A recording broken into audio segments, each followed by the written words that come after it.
peux descendre la caméra là un peu.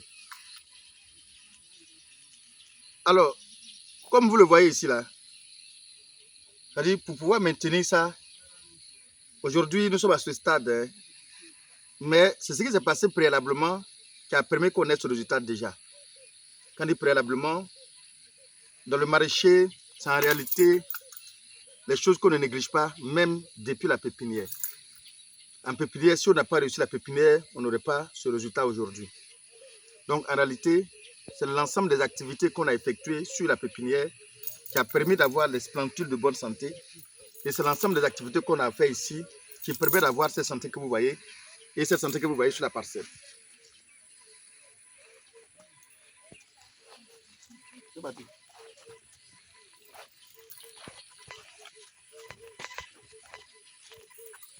Alors, qu'est-ce que je vous dis? Dans le maraîcher, chaque étape compte. Chaque mouvement qu'on fait compte. Chaque activité qu'on fait compte. En fait, ce n'est pas un projet où on pense qu'on peut faire ce qu'on veut sans tenir compte préalablement de la vie de la culture. Parce que lorsque tu poses des actions, on pose l'action en fonction de la vie de la culture. Donc on parle de succès, c'est en fonction de ce que tu sais de la plante, des conditions dans lesquelles tu sais que la plante peut être pour vivre. C'est cet ensemble de choses-là que vous allez réunir et que vous allez donner maintenant, que vous allez mettre à la disposition de la plante. Quand tu connais cet ensemble de choses, quand on parle de l'ensemble des choses, c'est les étapes. En fait, il y a tellement de choses que vous devrez maîtriser qu'on ne peut pas le dire comme ça dans une vidéo. Il y a un ensemble de conditions de vie du début jusqu'à la fin. Et lorsqu'on vous donne des étapes là, il y a la rigueur dans les étapes.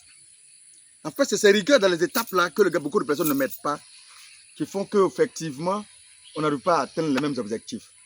Sinon, comment se fait-il que pour la même culture, X va planter, il va récolter, et Y va peiner à avoir des résultats à chaque fois?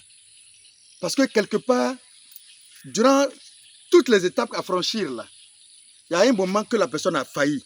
Et cette personne qui a failli n'a pas failli parce qu'elle a envie de faillir. Soit il y a une légère négligence, soit il y a une méconnaissance. Et ça compte beaucoup dans la culture maraîchère.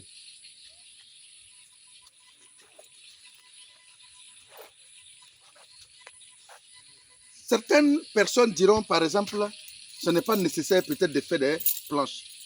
D'autres vont dire, oui, c'est nécessaire de faire des planches parce qu'effectivement, ça dépend du terrain. Ici, par exemple, on a fait des planches.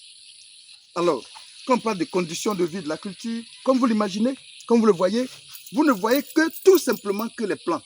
En dehors de la plante du chou, il n'y a aucune plante qui pousse à l'intérieur. Une des choses qu'il faut, c'est d'abord ça. Ne pas permettre que des parasites d'abord se cachent sur ça là. Les parasites là sont sur ça. Alors si tu as des herbes et que les parasites se cachent encore dedans, il y aura plus de parasites. Donc leur effet va être beaucoup plus rapide sur la culture. Ici, si on parvient déjà à neutraliser d'abord certains adventices qui vont d'abord rivaliser quoi que ce soit, pour se cacher, effectivement cacher les parasites, si on a d'abord rivalisé ça, on est à 80, on est déjà en train de diminuer, augmenter le pourcentage de succès. Je veux dire, en maraîcher, c'est l'augmentation du pourcentage de succès qui fait qu'on arrive au succès. Donc c'est important, ces détails-là.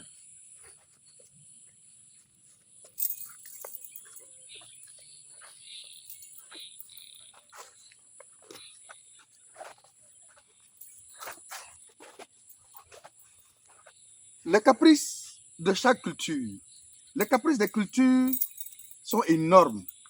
C'est pourquoi il faut avoir le sang-froid pour faire ce qu'on appelle les cultures maraîchères. Les cultures maraîchères, en toute sincérité, n'est pas une activité de paresseux. Ce n'est pas une activité de celui qui n'a pas le goût à la bonne verdure. Ce n'est pas son activité.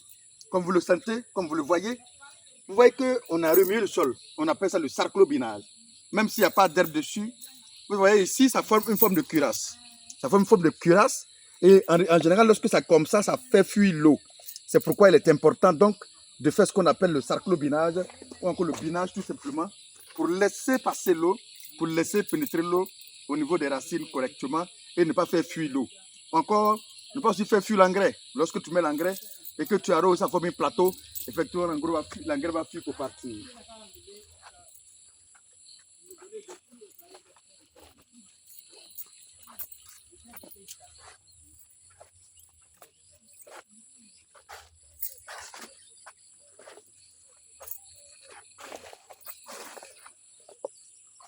Alors, pour avoir un champ homogène au niveau de votre culture, il est impérieux d'être un observateur, d'être quelqu'un qui a le sang-froid, qui est capable de suivre les activités de la parcelle, capable de suivre effectivement la vie de la parcelle et de la culture.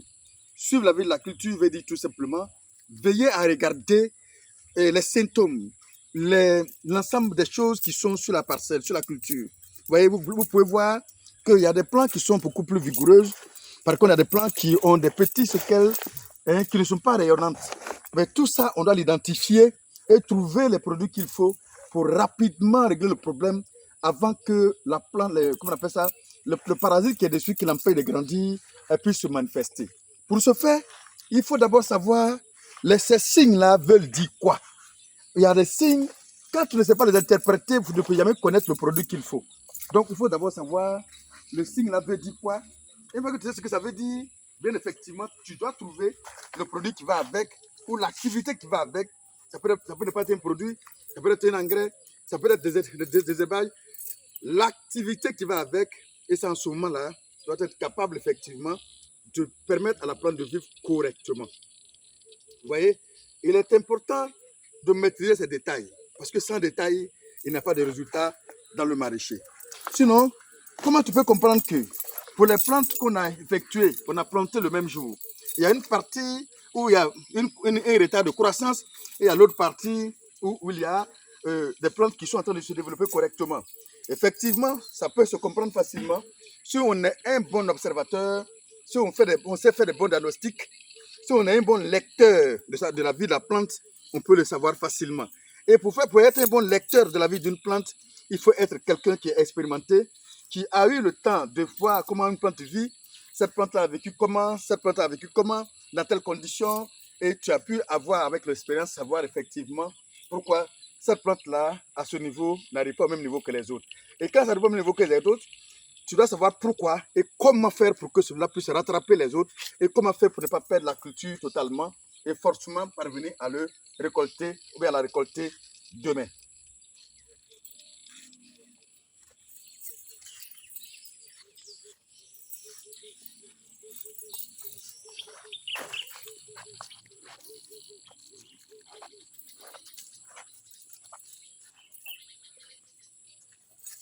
La beauté d'une plante, c'est une satisfaction. Ça donne l'envie, effectivement, d'être dans la culture et ça donne aussi l'envie de travailler dur. Et c'est pourquoi, lorsque vous jouez sur, effectivement, les détails depuis le début, vous allez être déçu très rapidement. La plupart de ceux qui se découragent, c'est en fonction de ce qui s'est passé au départ. Si le départ, vous avez des plantes qui ont des difficultés pour décoller et que tu ne sais pas comment faire, bien effectivement, ça décourage. Et c'est pourquoi beaucoup de personnes arrêtent très tôt. Mais une plante qui est en beauté ne veut pas dire une plante qui est récoltée. Et ça aussi, c'est une erreur monumentale pour certaines personnes. Parce que quand ils viennent dans le champ, quand ils voient que la plante a une telle beauté, oui, parfois pour eux là, c'est fini, on est à la récolte. Non, il nous reste encore des mois, il nous reste encore des câlins, il nous reste encore des activités, il nous reste encore de la rigueur, encore et encore, pour pouvoir permettre jusqu'à ce qu'on arrive à la récolte. Et beaucoup de personnes baissent les bras. La rayonnance que vous voyez ici, la verdure que vous voyez ici, n'est que le début même. C'est d'abord pour moi une raison de plus pour augmenter la rigueur, pour augmenter l'assiduité, la persévérance, pour augmenter vraiment le travail pour pouvoir atteindre l'objectif final qui est la récolte. Un bon maraîcher, tant qu'il n'a pas récolté, il ne dort pas. Un bon maraîcher, tant qu'il n'a pas récolté, il ne dort pas. Le bon maraîcher dort que lorsqu'il a eu les fruits. C'est très important de souligner ça. Beaucoup de personnes, quand ils voient ces résultats-là, oh, ils savent que ça va, bon, ils savent que c'est joli à voir, et ils vont venir quelques jours après, les feuilles ont changé. Pourquoi? Parce qu'ils ont baissé les bras. C'est comme vous êtes en guerre. Je vous ai dit qu'en culture maraîchère, c'est quoi? C'est un combat permanent entre les invisibles et toi le visible. Lui, tu ne le vois pas, tu ne vois pas à quel niveau il se trouve. Pourtant, il est là. Et lui, il se bat avec toi. Et là, il se bat avec toi, il se bat avec toi, il se bat avec toi. En réalité, toi, comme tu penses que les choses sont bien jolies à voir pour toi, oh, je les ai neutralisées. Non, effectivement, tu les as affaiblis. Vous êtes en guerre, non? Effectivement, tu as gagné une bataille au niveau des combats que vous faites. Mais la guerre n'est pas encore terminée. Tu les as affaiblis. Ils peuvent effectivement replier pour mieux attaquer, comme dans toute guerre. Effectivement, c'est comme ça dans le maraîcher.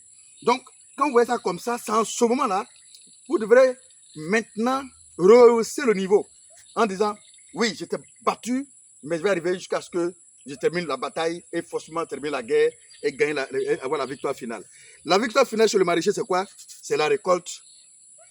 D'abord, la première victoire, bien sûr, hein, c'est la récolte. Ça, c'est la victoire sur le terrain. Il y a un autre combat qui vient par la suite, qu'on va aborder par la suite, qui est d'abord le combat de la vente. Mais la première victoire du maraîcher, c'est d'abord parvenir à récolter et à obtenir surtout la taille des pommes que tu cherches. Parce qu'effectivement, moi, le chou, si je dis, bon, je dois faire peut-être 30 tonnes, et je dois connaître le nombre de pieds qui sont sur ma parcelle et essayer de faire une estimation de combien peut avoir le poids au moins d'un seul. Quand je calcule le nombre de pieds, je me dis le poids que j'estime, s'il n'atteint pas les 30 tonnes, à un moment donné, ça veut dire que j'ai déjà suis sur le point de ne pas atteindre mon objectif. L'objectif pour le maraîcher, c'est de faire d'abord, de prévoir quelque chose, d'avoir un objectif qui va se fixer en disant, il faut que ici je parvienne à faire au moins 1 kg, 2 kg, 3 kg par pied. Or, si je fais 3 kg, 4 kg par pied, alors vous multipliez par temps, je peux avoir temps. Et maintenant, le combat, c'est un peu ça. Si tu vois que avec le niveau d'évolution de la culture et le timing que tu as donné, si tu vois que ça ne va pas quelque part, je dois savoir que je dois renforcer certaines choses. Donc, c'est pourquoi j'ai dit que c'est la rigueur, et encore la rigueur, et surtout savoir ce que tu fais. Si tu ne sais pas ce que tu fais en tant que maraîcher, ce n'est pas la peine de te fatiguer. Beaucoup de personnes pensent que un maraîcher, c'est planter et attendre la récolte. Non, c'est une rigueur. C'est un combat permanent entre les adventices visibles, c'est-à-dire les herbes, et aussi tout ce qu'on appelle parasites, visibles et invisibles, c'est-à-dire les insectes et les maladies cryptogamiques que vous connaissez, les champignons. Tout cela vont être le combat permanent d'un maraîcher. Et c'est important de connaître ces détails-là.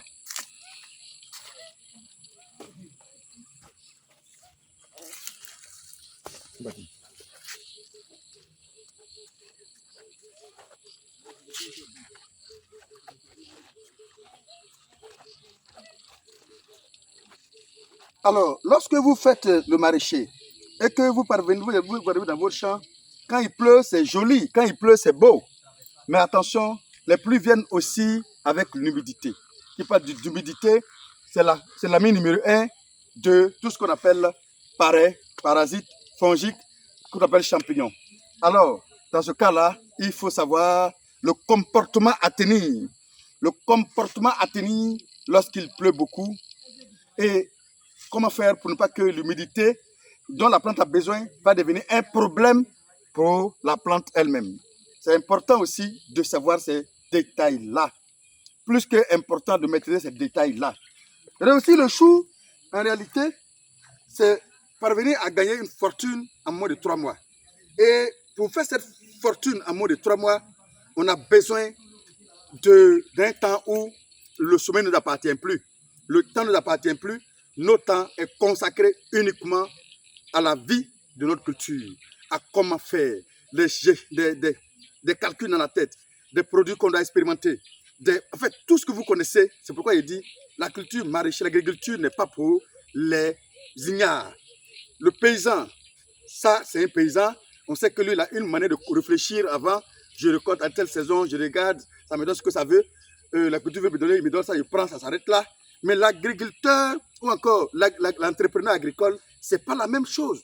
Et c'est ça beaucoup de personnes qui tuent beaucoup de personnes, qui font que beaucoup de personnes échouent. Ils confondent tout. Je suis un entrepreneur agricole et je suis un agriculteur ou encore je suis un paysan ou je suis un planteur. Ce n'est pas la même chose, les gars. Il ne faudrait pas qu'on se blague. Un entrepreneur, c'est quelqu'un qui a des stratégies. C'est quelqu'un qui maîtrise effectivement un chemin, qui a un plan, qui sait où il va. En fait, c'est comme vous gérez votre entreprise là. C'est ça qu'on appelle l'entreprise. Donc, c'est un entrepreneur. Donc, pour pouvoir avoir des résultats, je dois avoir un plan bien détaillé et des actions bien précises à effectuer pour pouvoir avoir ce résultat-là. Mais ils sont combien à le faire? Ils sont combien à savoir avec précision ce qu'ils sont en train de faire? Non, personne, sur 10, on a moins 2 ou 3 4 personnes, mais en réalité, ce qui fait que l'échec est énorme au niveau de l'agriculture. En fait, mettez-vous dans la tête qu'en agriculture, en entrepreneuriat agricole, on ne résout pas les problèmes quand ils sont arrivés. En agriculture maraîchère, on évite les problèmes. Si tu es capable d'éviter les problèmes en agriculture maraîchère, tu vas toujours faire des résultats obligatoirement. Je n'ai pas dit qu'un problème survient, on ne peut pas résoudre. Mais l'idéal est de ne pas faire venir le problème.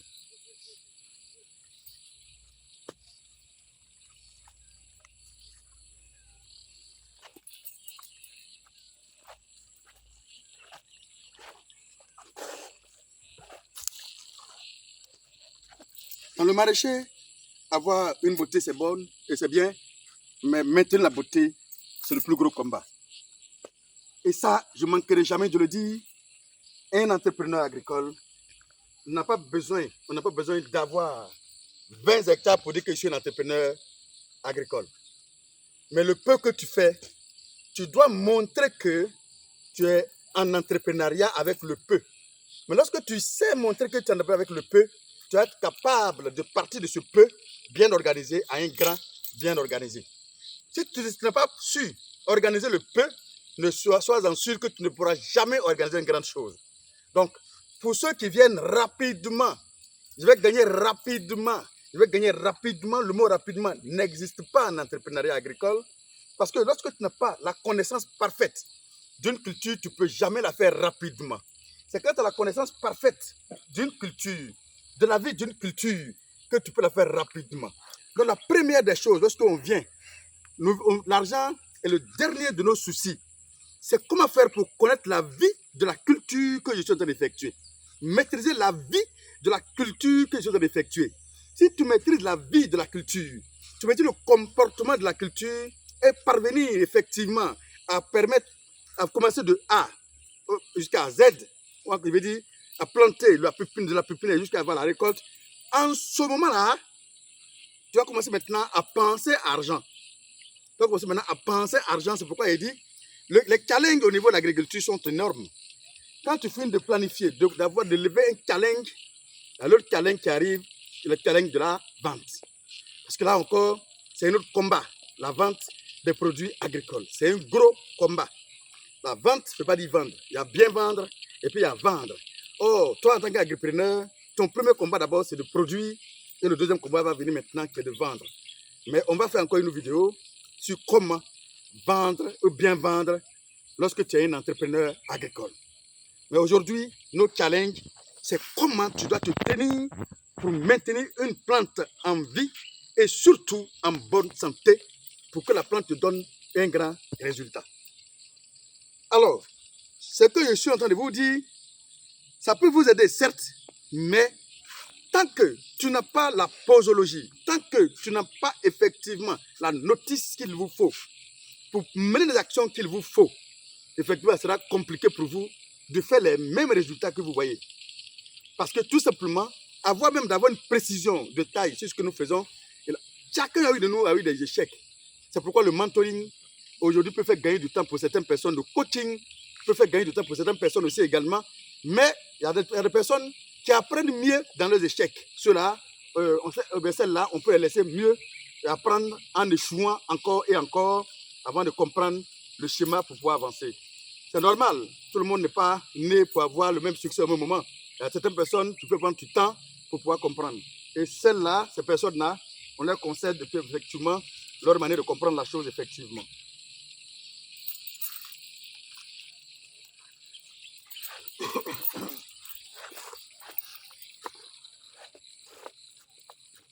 Ici, comme vous le constatez, Pour certaines personnes, c'est une beauté. Chez nous, ce n'est pas une beauté à 100%, même si on a fait un succès ici. Approche la vidéo. Alors, ces planches que vous voyez ici sont des planches qui ont été carrément abandonnées ou même négligées. Mais par l'expérience et par l'assiduité, on a pu reprendre, à permettre à ces plantes-là de prendre vie. Ce qui arriverait à n'importe quel amateur, cette plantation serait abandonnée. C'est vrai, vous pouvez voir les feuilles perforées. C'est le combat qu'on a mené au départ. Sinon, au départ, lorsque vous voyez, tout était perforé. Mais en regardant ici, en regardant aujourd'hui, on est parvenu à permettre à ce que les feuilles, nouvelles feuilles qui sont sorties là, sont parvenues à être des pommes. Regardez, bientôt, on va récolter ça. Mais un amateur ne pourra pas faire sortir ces résultats-là. À ce niveau-là, c'était déjà presque gâté. C'est pourquoi vous voyez, les feuilles sont perforées, mais les pommes sont là.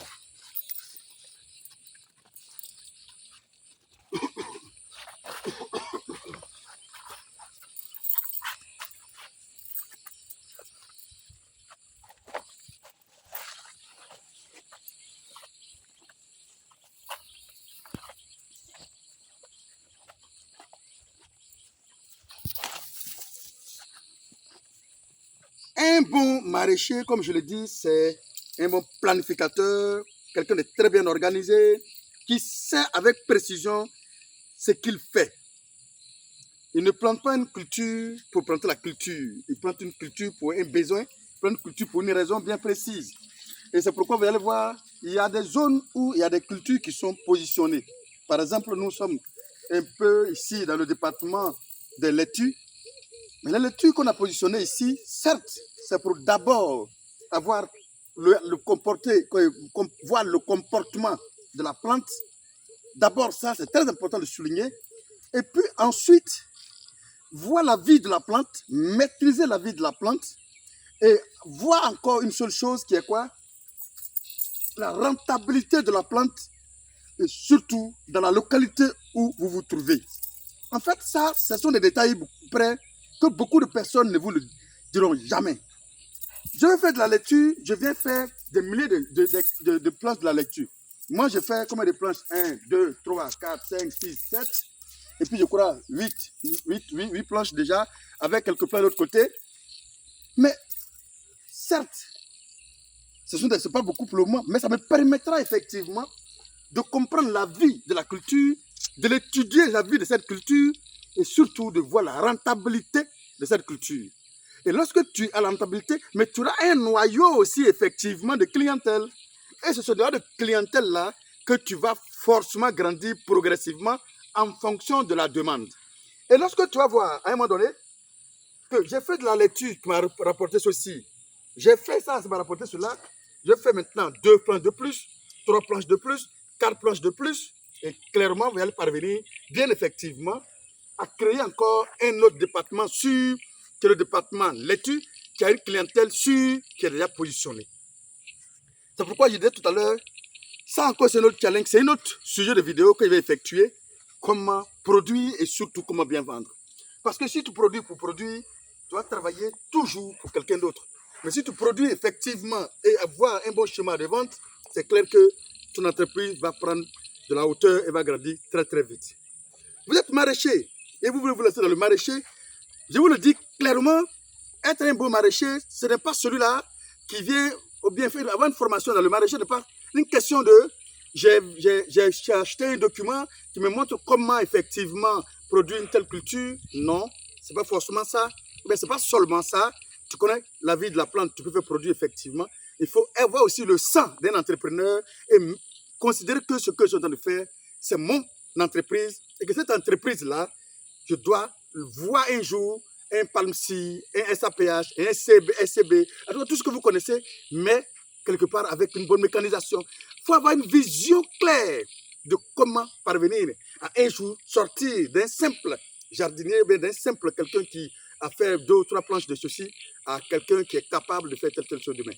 Mais, comme je le dis, c'est une vision claire en étudiant point par point chaque étape que tu effectues aujourd'hui, qui te permet de comprendre ton métier et demain être capable de ne même pas être là pour voir évoluer ça seul. C'est très important de comprendre si tu ne comprends pas comment ça fonctionne, c'est difficile pour vous de pouvoir vous en sortir. Mets-moi ici. Mets ça comme ça ici. Viens me regarder. Ah.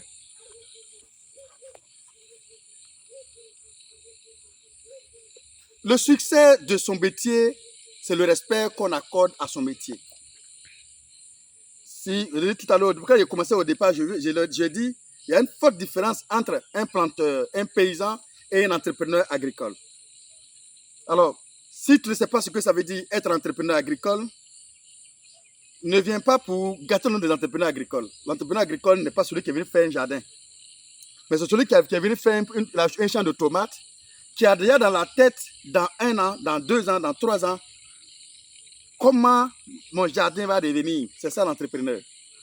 Lui, il a une vision claire. Il ne voit pas seulement qu'un champ, mais il voit une grandeur que tout le monde, personne ne voit. C'est pourquoi il est capable de schématiser. Comme vous le constatez ici aussi, vous voyez, ce ne sont pas des herbes. Hein. Ça, on les appelle les coryntes potagères. Ce sont les coryntes potagères. Les coryntes potagères, ce que nous appelons communément plara. Les coryntes potagères sont des cultures qu'on peut organiser aussi également dans une plantation, dans un jardin, sur une spécifique bien donnée.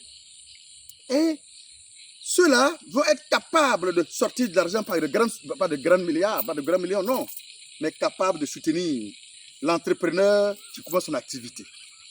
Ce qui fait que beaucoup de personnes saignent, c'est quoi? C'est qu'on met du temps avant de commencer à attraper l'argent. Ça veut dire que les économies qu'on avait effectuées, effectivement, on vient, plus l'argent sort, ça sort, il n'y a pas de rentrée, bien effectivement, à un moment donné, on est étouffé.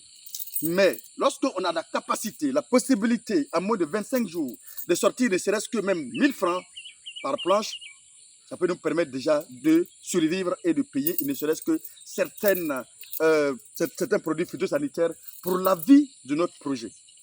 C'est pourquoi il dit, le sang d'un entrepreneur agricole est différent d'un paysan. On ne confond pas les choses.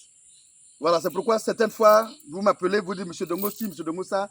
Après avoir fait des échanges, je comprends qu'on n'est pas des entrepreneurs. En fait, on est venu pour faire un jardin parce qu'on a entendu dire que si je fais 1 hectare de ceci, je vais avoir un nombre de milliards. Et ce qui fait que beaucoup de personnes viennent et puis tapent poteau parce qu'ils ne sont pas des entrepreneurs qui sont venus. Ils ont entendu parler de 1 hectare de gombo, 7 millions. 1 hectare de tomates, 40 millions. 1 hectare de choux, 100 millions. C'est ceux-là qui sont venus. Et pour eux, en général, même quand ils viennent, ils se disent, j'ai fait ça, et puis poum, je vais faire autre chose. En fait, pour eux, ils pensent que c'est un sujet banal, on peut venir facilement mobiliser 40 millions pour aller faire ce qu'ils aiment quelque part. Non, c'est un temps de connaissance, un temps de travail. Et lorsque tu as pu maîtriser ça, tu dois être capable de multiplier ça, de faire grandir, et faire de ça maintenant quelque chose de grand qui va mobiliser le nombre de personnes. Pour vous dire quoi, un entrepreneur agricole n'est pas différent de n'importe quel entrepreneur que vous connaissez. Un entrepreneur reste un entrepreneur. Alors, comme vous le constatez ici, c'est ce qu'on appelle les célosies.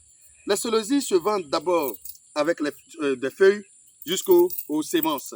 Les corons potagers se vendent des feuilles jusqu'aux semences. Les amarantes, pareil, et tout ce que vous connaissez ici, on peut vendre jusqu'aux semences.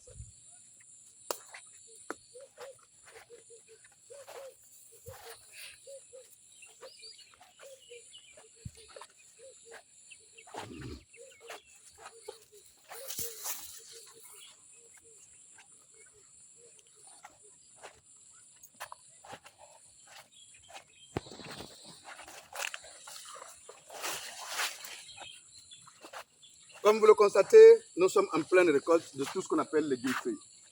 Nous sommes en pleine récolte et on nécessitera de récolter. Comme je vous dis, on le coupe. Et l'avantage au niveau des coryntes potagères, par exemple les feuilles, tout ce qu'on appelle feuilles, je vais dire, c'est que lorsque vous enlevez la tige principale, il y a plusieurs tiges secondaires qui vont sortir. C'est pourquoi, lorsque plus vous récoltez, plus effectivement vous augmentez la production au niveau des feuilles. C'est ça l'avantage des feuilles. C'est pourquoi, quand je vous dis que lorsque vous savez organiser quelque chose bien correctement, vous pouvez partir des choses simples pour faire votre fortune et personne ne saura d'où c'est parti. Donc, c'est-à-dire qu'il n'y a pas plus de discussion au niveau de n'importe quel sujet que le sujet légumes, sujet produits et culture maraîchère et autres.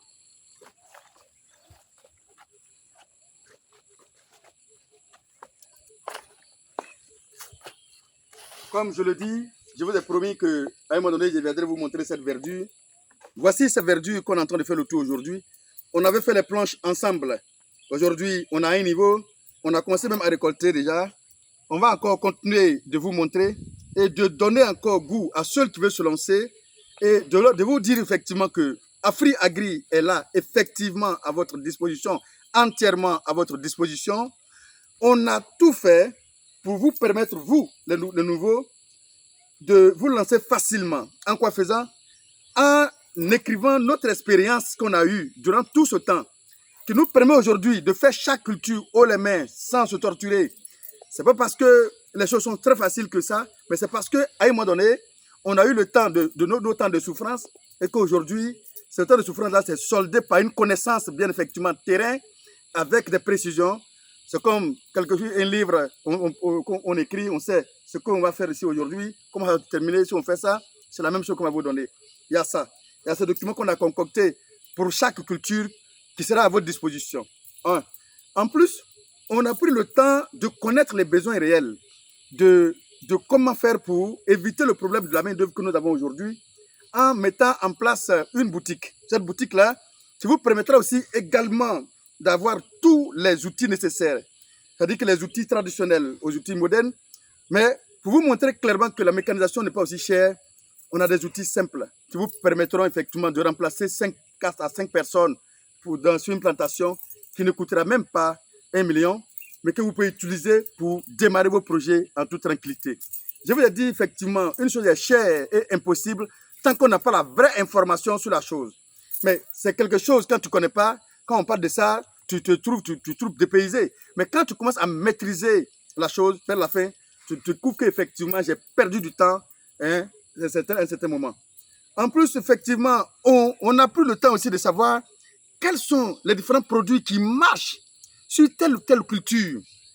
De sorte à ce que lorsque vous nous appelez, ou encore dans nos PDF, on vous accompagne aussi effectivement avec les produits qu'il vous faut, pour chaque culture qu'il vous faut.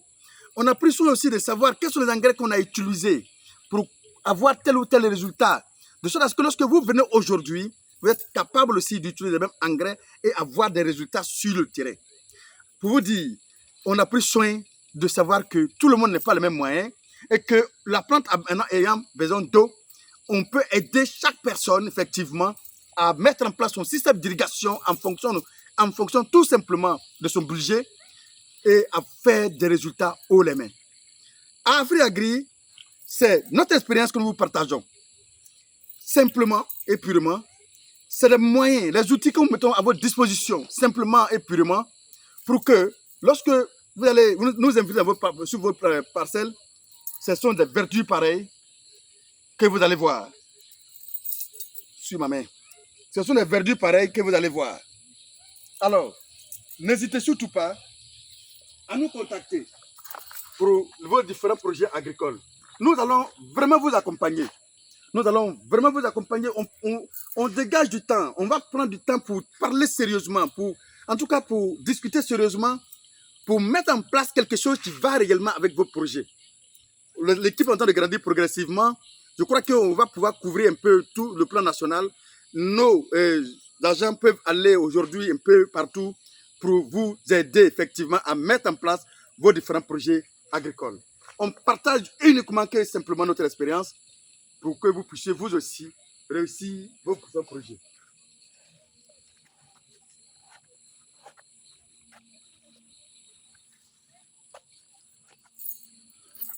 Ces cultures que vous voyez, c'est aussi des aubergines. Les aubergines, vous les connaissez, ce sont des cultures très très rentables. Alors, lorsque tu projettes ici les yeux ici, vous voyez devant vous, ça aussi, c'est encore nos verdures en devenir.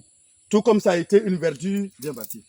Tout comme ça a été une verdure il y a de cela quelques mois, c'est encore une autre verdure à en devenir. Nous sommes en train de préparer une autre verdure ici également pour vous permettre effectivement de comprendre réellement ce que nous faisons. Pour ceux qui regardent mes vidéos, vous devrez savoir que ici c'était un champ de gombo dans un premier temps, après un champ de maïs.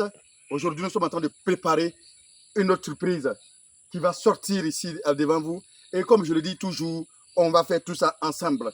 Comme vous le constatez, ce sont les tomates qui sont en test, qui fonctionnent très bien, qui évoluent très bien. Ici, ce sont les aubergines qui sont en test aussi également, qui sont en train de se comporter. Les floraisons ont commencé. Il y a même des fruits qui sont déjà sortis. Pour vous dire, tant que tu n'as pas ces réflexes-là de comprendre d'abord la vie de la culture, quand vous lancez ça à grande échelle, parce que tout simplement, tu as vu pour M. Dongo quelque part, tu vas taper poteau. Si tu n'as pas pris soin de me contacter auparavant, tu vas taper poteau. Tu vas penser que ça a été facile d'avoir cette verdure. Bon, si vous voulez suivre ceux qui sont en commentaire, qui ne savent pas parfois ce qu'ils disent, vous allez taper poteau. Parce qu'il y a certaines personnes qui ne sont pas... Et ce sont des rêveurs. Eux, ils rêvent un jour, mais ils ne vont jamais passer à l'action. Mais vous qui passez à l'action, vous avez besoin de mentors. C'est une obligation. Vous avez besoin de mentors parce que si tu vas passer 5 ans, 6 ans, 7 ans, même 10 ans, avant de réussir en agriculture maraîchère, vous allez avoir besoin de mentors. C'est très important.